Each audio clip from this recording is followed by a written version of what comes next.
ಬಂದ್ಸಕ್ ಆಗ್ಲಿಲ್ಲ. ದೊಡ್ಡ ಟೆರರಿಸ್ಟ್ ಇಳ್ಕೊಂಬರತ್ತಿರೋ ಏನ ಪಾಕಿಸ್ತಾನಕ್ಕೆ ಹೋಗಿ ಯಾರೋ ಒಬ್ಬರು ತರಕತ್ತಿರೋ ನಮಗ್ ಗೊತ್ತಾಗ್ತಿಲ್ಲ.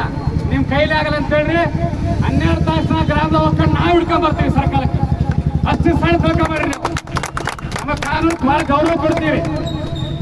ಕಾನೂನು ಕೈಗೆ ತೊಗೊಳ್ಬಾರ ಒಂದೇ ಒಂದು ಕಾರಣಕ್ಕೋಸ್ಕರ ನಾವು ಇದು ಸಾಂಕೇತಿಕವಾಗಿ ಹೋರಾಟ ಇದೆ.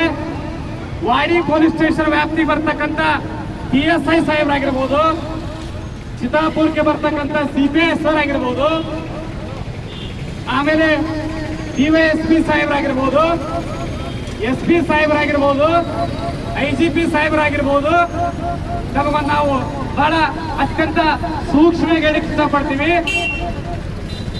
ಇವತ್ತ ಸೋಮವಾರ ಲಾಜಿಂಗ್ ಸರ್ಕಾರದಲ್ಲಿ ಮನವಿ ಪತ್ರ ಸಲ್ಲಿಸಾಕತ್ತೀವಿ. ಪ್ರತಿಭಟನೆ ಅಲ್ಲ ಇದು. ನಮ್ಮ ನೋವು ನಿಮ್ಮ ಮುಂದೆ ತೋಡ್ಕೊಳಕತ್ತೀವಿ.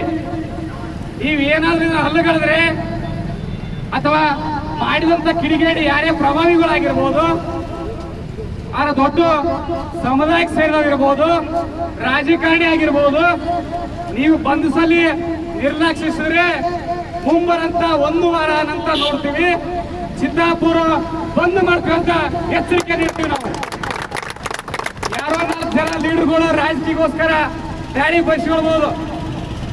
ಒಬ್ರು ಪ್ರತಿಭಟನೆ ಮಾಡೋದು, ಇನ್ನೊಬ್ಬ ಯಡಿಯೂರಪ್ಪ ಕಡೆಗಣಿಸ್ರಿ ಅಂತ ಹೇಳೋದು, ಇನ್ನೊಬ್ಬ ಶಾಮೂರು ಶಿವಶಂಕರಪ್ಪ ಕಡೆಗಣಿಸಿ ಅಂತ ಹೇಳೋದು ನಿಮ್ಮ ರಾಜಕೀಯ ನಿಮ್ಮ ವೇದಿಕೆ ಮೇಲಿರಲಿ. ಆದ್ರೆ ವೀರಶೈವ ಲಿಂಗಾಯತ ಸಮುದಾಯದ ವಿಚಾರ ಬಂದ್ರೆ, ಬಸವಣ್ಣನವರ ವಿಚಾರ ಬಂದ್ರೆ ನಾವ್ಯಾರು ಸುಮ್ಮನೆ ಕೊಡಲ್ಲ. ನಮ್ಮಲ್ಲಿ ವೀರಶೈವ ಲಿಂಗಾಯತ